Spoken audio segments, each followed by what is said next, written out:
Hi everyone, it's Mrs. Dadswell here again with this week's Year 9 lesson on power and conflict poetry from AQA. The poem that we're going to study this week is called the Emigree by a British poet called Carol Reumans. It carries on with the theme of place and identity. So we will quickly move on to the learning objective. Exactly the same as last week because you're carrying out the same skills. We're still trying to get an understanding of the poems as we go through. So again, it's to critically explore ideas using precise references to support interpretations. And as I said last week, it basically means you're going to get an understanding of the poem, develop your own ideas and responses around it, and begin to select quotes from the poem, responding to them critically, and exploring what you think the writer wanted you to think as a reader.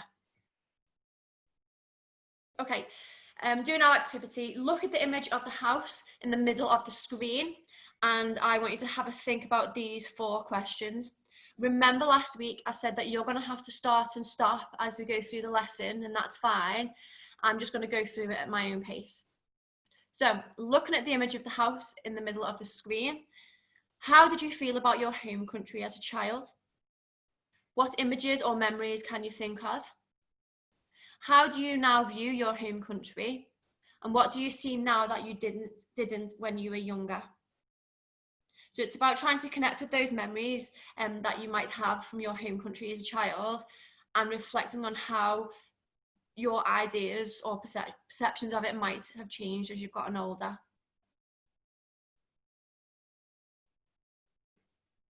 Okay, just another little activity to link the ideas behind the poem. So write down this introduction to today's lesson. So you can see the writing on the page, which quite obviously isn't English writing, it's Arabic writing. And once you've done that, I want you to have a think of the 3 questions underneath. How successful were you at writing down the information? What was the biggest challenge? And how did it make you feel? It then asks you to look at the title of the poem that we're going to be studying today. It is a version of the word emigrant, which means someone who leaves their birth country. So I'll just flick back to the first slide and we will remind ourselves that the poem is called the Emigree.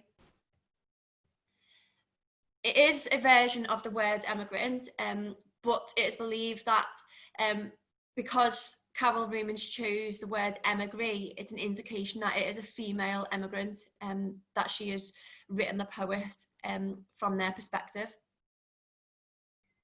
So one last thought on this slide. How do you think your experience of writing in Arabic might fit in with the theme of this poem? So just have a little think about that. Okay, moving on. Okay, another slide about some contextual information about Carol Reumans and the inspiration behind her writing the poem.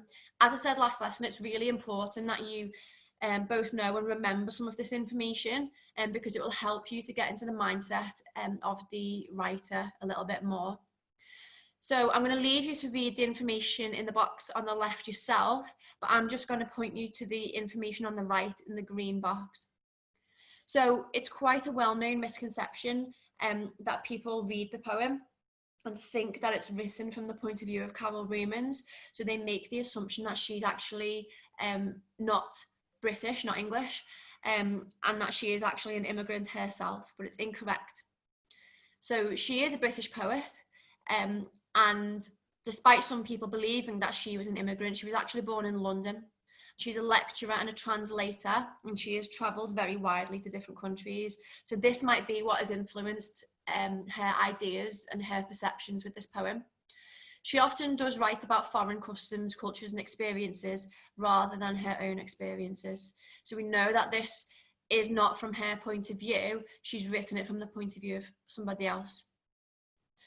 Once you've read the information on this slide, I want you to pick out what you think are the 4 biggest pieces of information that might help you when formulating or putting together your response to a question on this poem.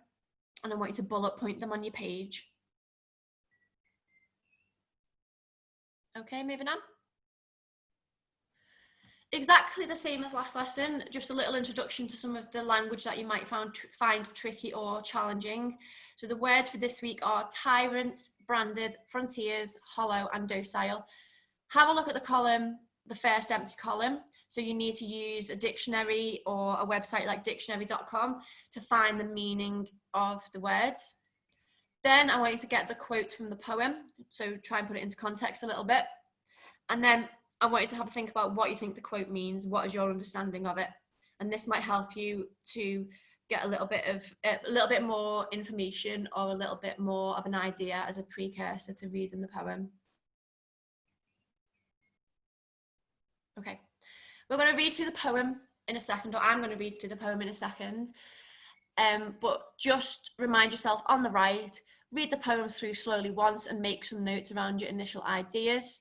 Have a think about what is it saying about the person's memories of their birth country, what is it saying about how they feel threatened, and what impression do you get as the reader.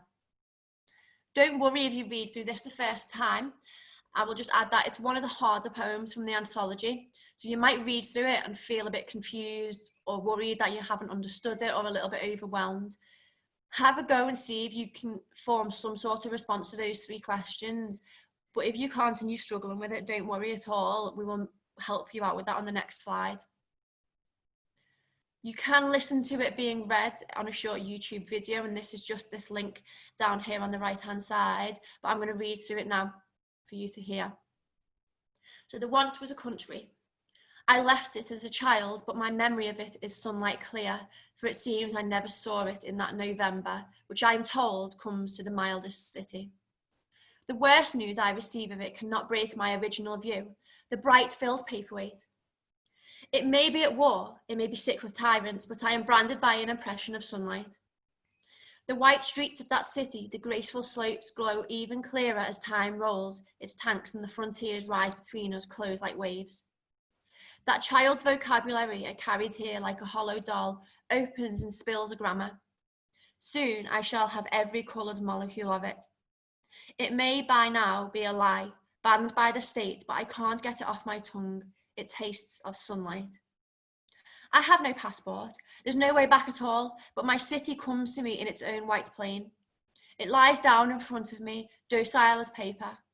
I comb its hair and love its shining eyes. My city takes me dancing through the city of walls. They accuse me of absence, they circle me. They accuse me of being dark in their free city. My city hides behind me. They mutter death, and my shadow falls as evidence of sunlight. Read through it yourself a second time and see if you can write a short summary of it in your own words.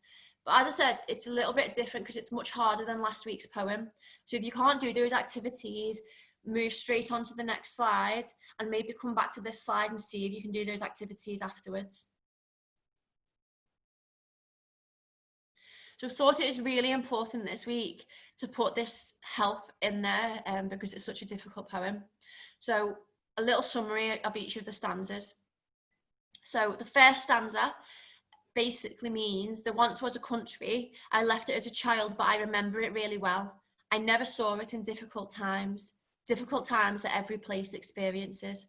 And even the worst things I hear about it now don't stop me thinking positively about it. There may be a war there, it might have been invaded by evil people, but I can't think about it as anything but positive.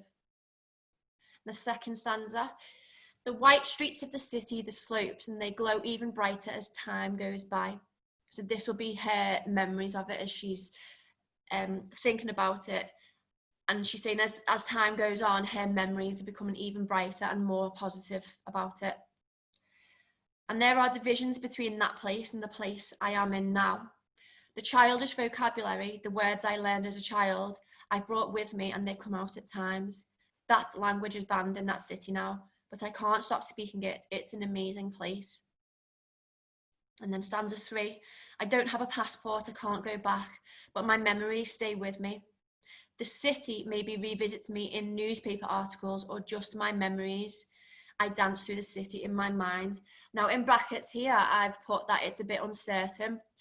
It's often said that this poem is quite ambiguous, which means that it can be looked at in more than one way, or you can interpret it in more than one way.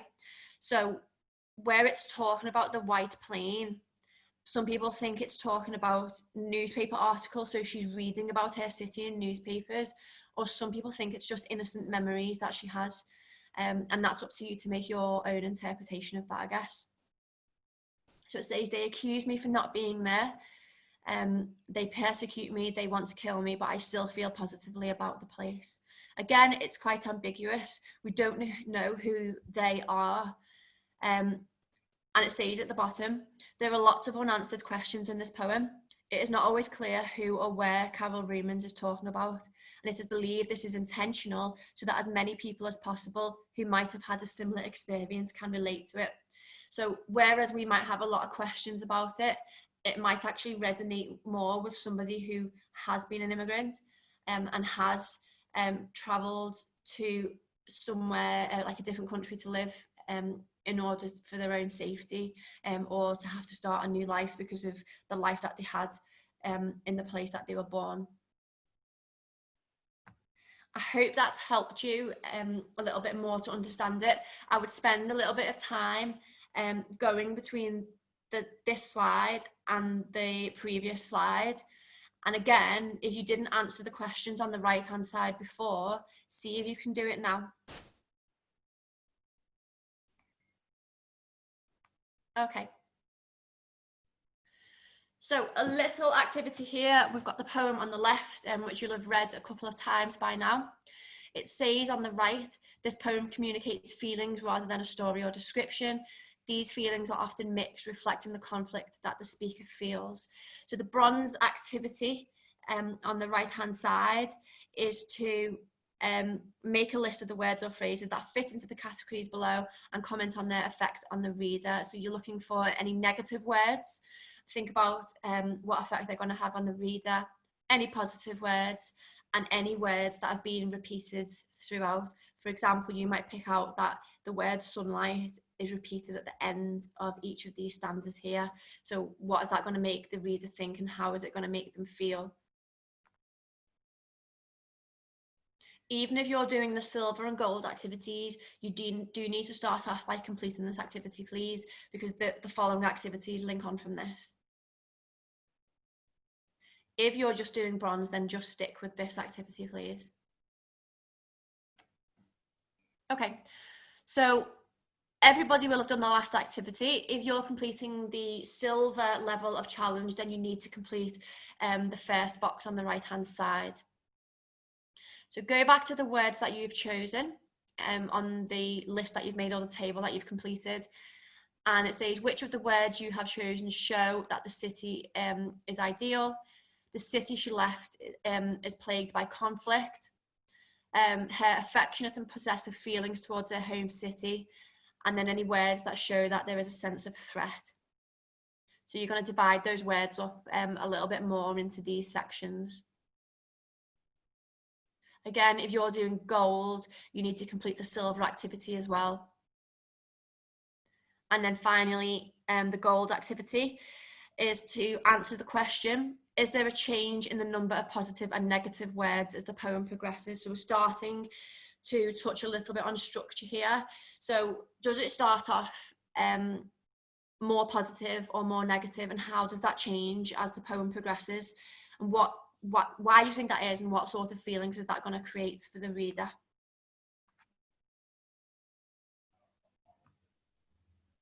Okay, this is different to the way that I got you to annotate last week's poem.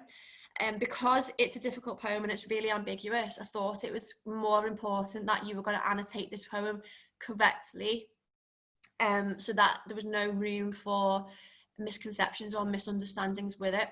So you can either read through this carefully, or it will really help you to get a blank copy of the poem and annotate it as you go along. So you're making the notes, maybe shorter versions of the notes as you go through each of these slides. So the first line of the poem begins with "There once was a country," and this here says the opening makes it sound like a story, but was also suggests loss. So it almost sounds like the opening to a child's fairy tale, perhaps, or a child's story. And we've got the past tense verb "was," which suggests it's happened in the past, or that the country doesn't exist anymore. That's quickly followed here by the ellipsis, the 3 dots. And this adds to the sense of the past being remembered. So it's almost like a pause in her thoughts, and a pause where she is almost going back in her mind to actually think about that country. I left it as a child, but my memory of it is sunlight clear. It says here that this suggests the memory is bright and clear. So whatever feelings she has, or whatever memories she has about it, these are really, really positive memories, and they are still very clear in her mind, despite her not living there since she was a child. And it says, for it seems I never saw it in that November, which I am told comes to the mildest city. Carol Ruman's contrasts here sunlight and November, almost like 2 different times of the year, maybe. It says the contrast of sunlight in November represents dark and gloomy, difficult times, and a sense of foreboding is created. Now, foreboding is the idea that it gives you a clue that something bad is going to happen, or that something awful is to come. So we're starting to maybe get an indication that the tone of the poem or her feelings of that country are changing. Sorry about that noise, that's me just plugging in my laptop, because you'll have seen that I'm actually running out of battery. Okay, where it says I am told, which is in italics, this hints that somebody else is telling her about her past. So maybe she was actually a very young child when she left that country, and she actually relies on some of her memories being filled in by somebody else telling her about it. So that's maybe her parents or her siblings who left the country with her. Okay, let's move on. It says, the worst news I receive of it cannot break my original view, the bright-filled paperweight. It may be at war, it may be sick with tyrants, but I am branded by an impression of sunlight. It says here on the left, as an adult, she receives bad news about the country. The poem features language reminiscent of TV news bulletins, and this suggests it has been invaded or is subject to a brutal government. Her positive view is no longer accurate.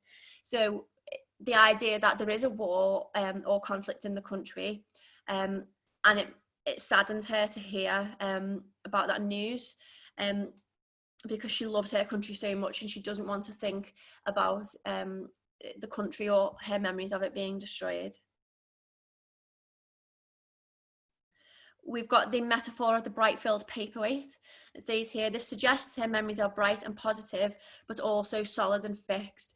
So it's the continuation of the positive ideas, and the kind of indication that those aren't going to change, and whatever she hears or sees about the country, she is always going to have these really bright and positive memories about it.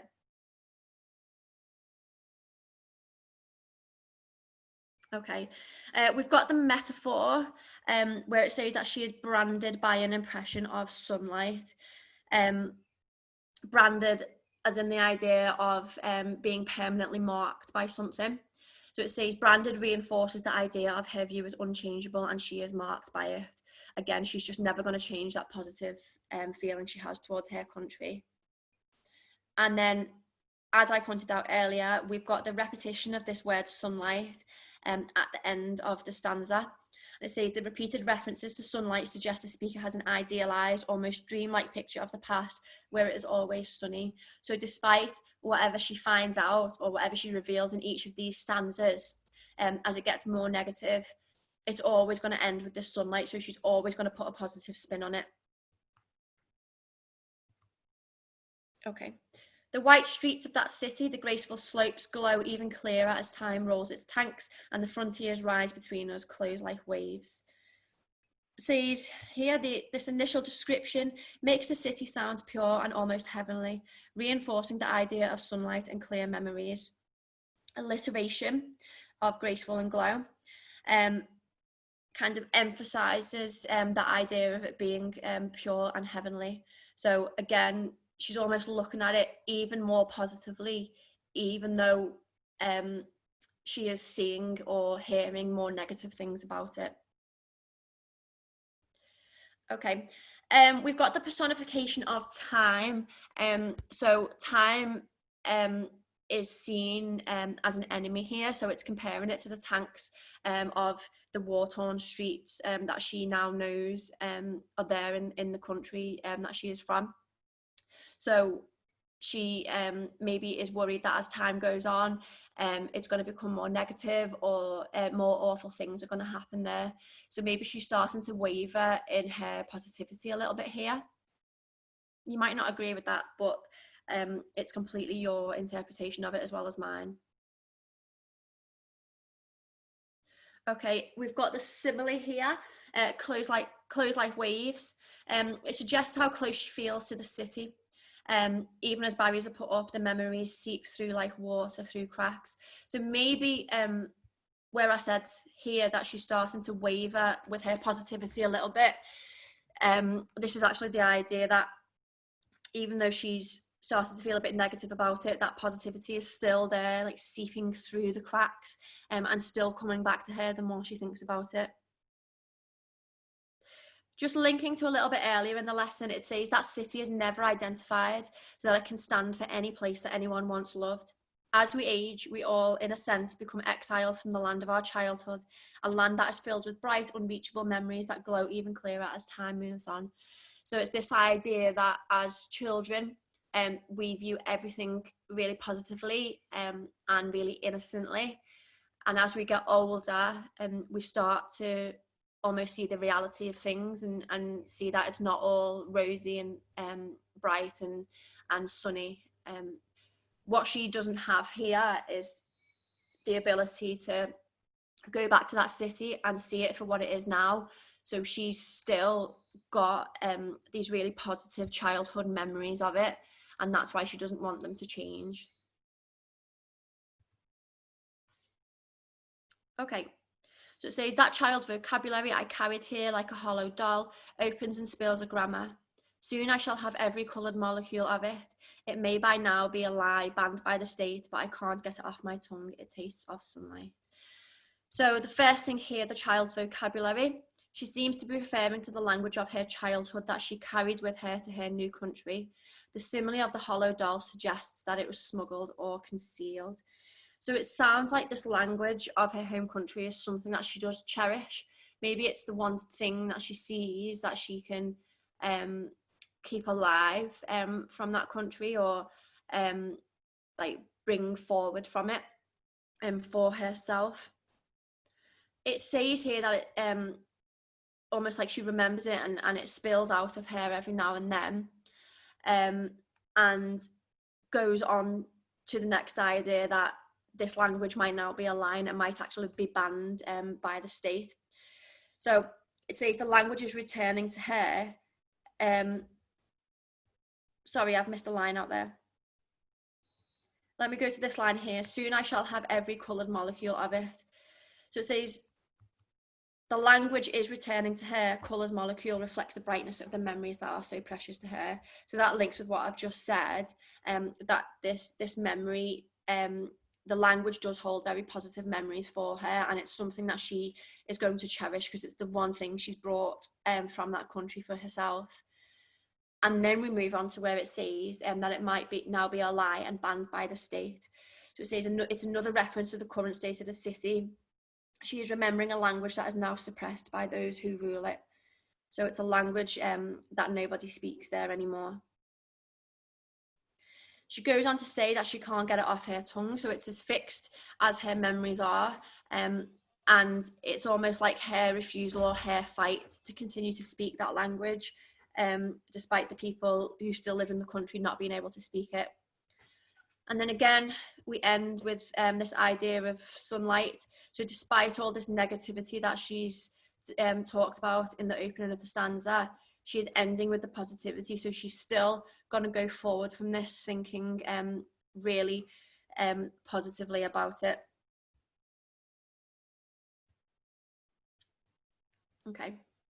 I have no passport, there's no way back at all, but my city comes to me in its own white plane. It lies down in front of me, docile as paper. I comb its hair and love its shining eyes. So we are addressed here, the first line on the slide, with a feeling of hopelessness.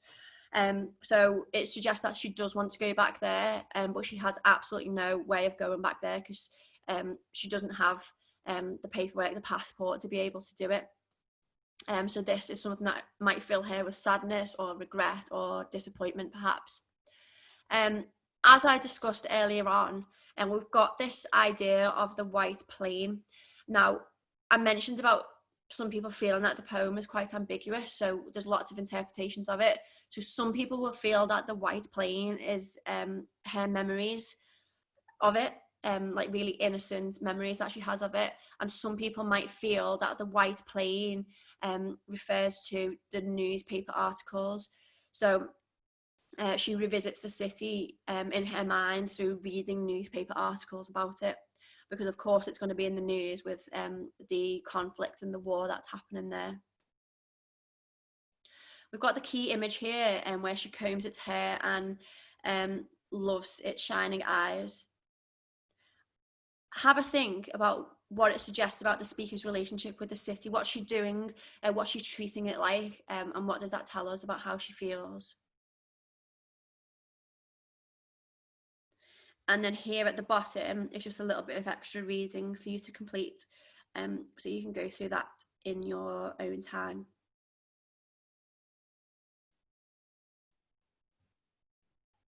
Okay, let's move on. My city takes me dancing through the city of walls. They accuse me of absence. They circle me. They accuse me of being dark in their free city. So she refers to it as her city.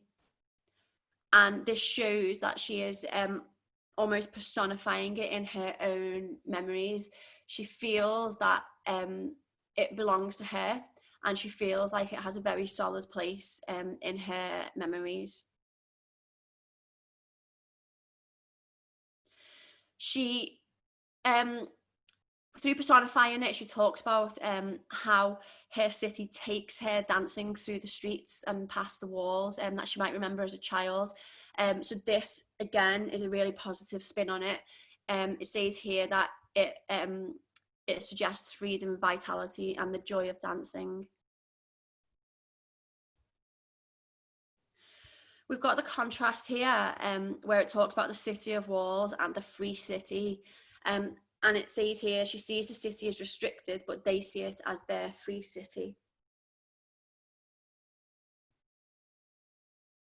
And again, something that I talked about earlier, she then talks about they, and we don't know who they are.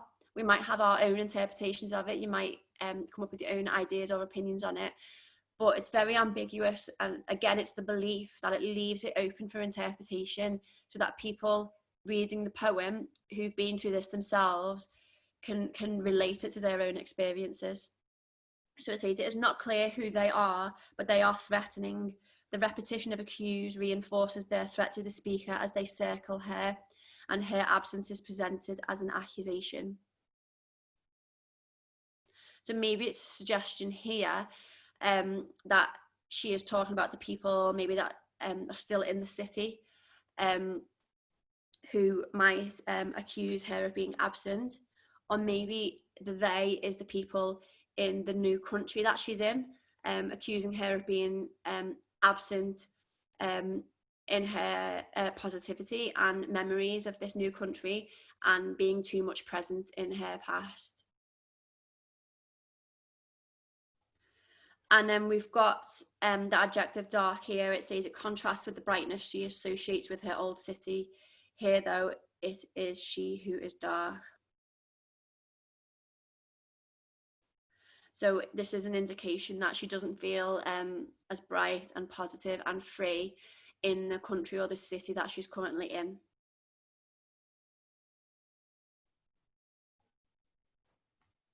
My city hides behind me, they mutter death, and my shadow falls as evidence of sunlight. So again, we've got the personification of the city. being threatened by the new country and the new city that she's in. So maybe she's worried that her memories of her birth country are going to be threatened by any new memories that she makes in her new country or the new city that she's in, and she's desperate to protect the memories that she has of the old city. Where it says about mutter death, we've got the sense of threat being amplified, the idea that the new city will destroy, or perhaps already has destroyed, the old city and its way of life. So this is the panic and fear of her memories being completely overtaken by where she is now.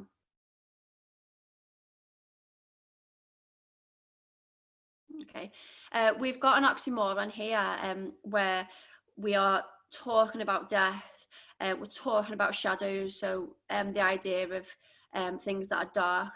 And it says, despite the threat of death and the mentions of dark suggesting a threat to her well-being, the speaker ends the poem on a positive note.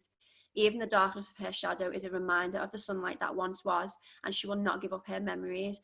So this is going back to the idea of whatever she discovers or says or reveals that's negative, she is always going to kind of leave it in a positive way or put a positive spin on it. So she's so desperate to protect you know, the happy things, the great memories of the country and the city that she left. Okay, I hope that wasn't too overwhelming or intense. Take your time with that one and go through it bit by bit. Don't just read it all in one go. Okay, the resilience task here is 6 rows of this table, but it's divided into the challenges. So look at the following key quotations from the poem, considering what meanings are implied and how they would impact upon the reader. Copy and complete the table with your ideas. Some boxes have been completed for you. So if you're doing the bronze challenge, you complete the first 2 rows. The silver challenge is to complete the first 4 rows, and the gold challenge is to complete all 6 rows from the table. So have a read of the quotation, then you're looking for the poetic technique, what it implies or what you think the writer has tried to say, what the effect is on the reader, and then if you were going to zoom in on it, what specific words would you analyse closely? And all you need to do is pick the words out like it's done in those 2 examples, and you don't need to go into detail really or say anything about them at this point. What this will do is it'll help you to structure your ideas, opinions and response to the poem so far, which leads directly into the next task.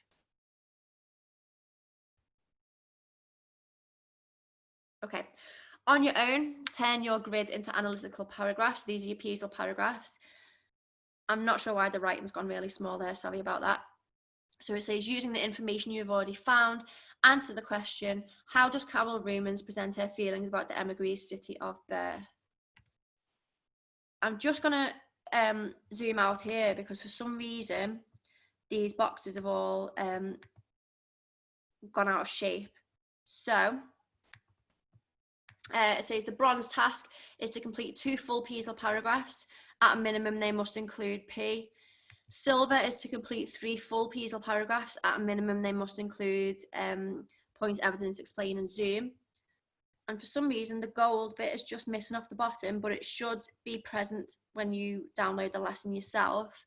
The gold is to complete 4 full PSL paragraphs, and you must include every stage of it. So that's point, evidence, explain, zoom, and link.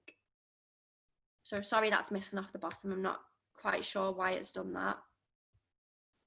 Okay, let's go back to the presentation. Some sentence starters to help you if you are a little bit stuck. You don't have to use them. You might want to use sentence starters yourself in order to do that.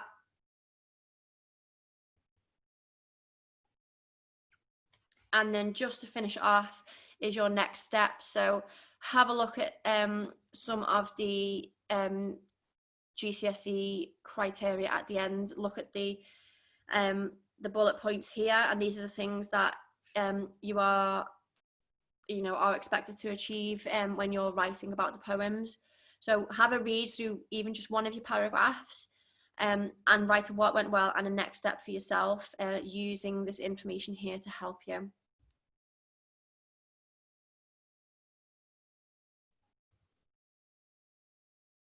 If you are doing the goal challenge, or you just want to challenge yourself a little bit at the end, we've got an extension which is some information about form, structure and tone. So I'll just read through that for you. So it says the poem is written in the first person. It is made up of 3 stanzas. The first 2 have 8 lines each and the third has 9 lines. Perhaps this extra line suggests the speaker just can't let go of the memories and doesn't want the poem to end. There is no regular rhythm or rhyme scheme, but there is a suggestion of a rhythmic pattern of 5 stresses to a line. This never really establishes itself, however, and perhaps reflects the speaker's state of mind, which is unsettled throughout.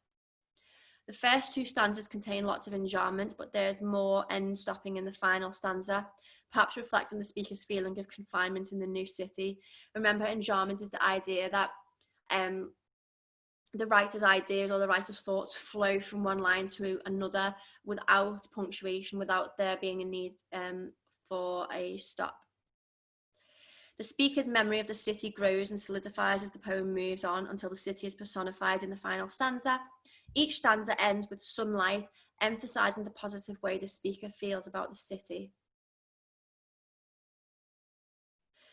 Again, it's a little bit different to how we looked at structure in the last poem, but with the poem being difficult and ambiguous, and there being room for misunderstandings and misconception, I think it's important that the information is presented to you in this way, and then you can make notes from it or annotate the poem yourself if you get a blank copy of it.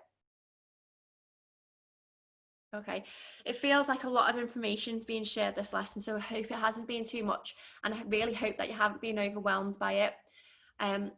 I do hope that you've got a clearer understanding of the poem and it makes you feel a little bit better about it.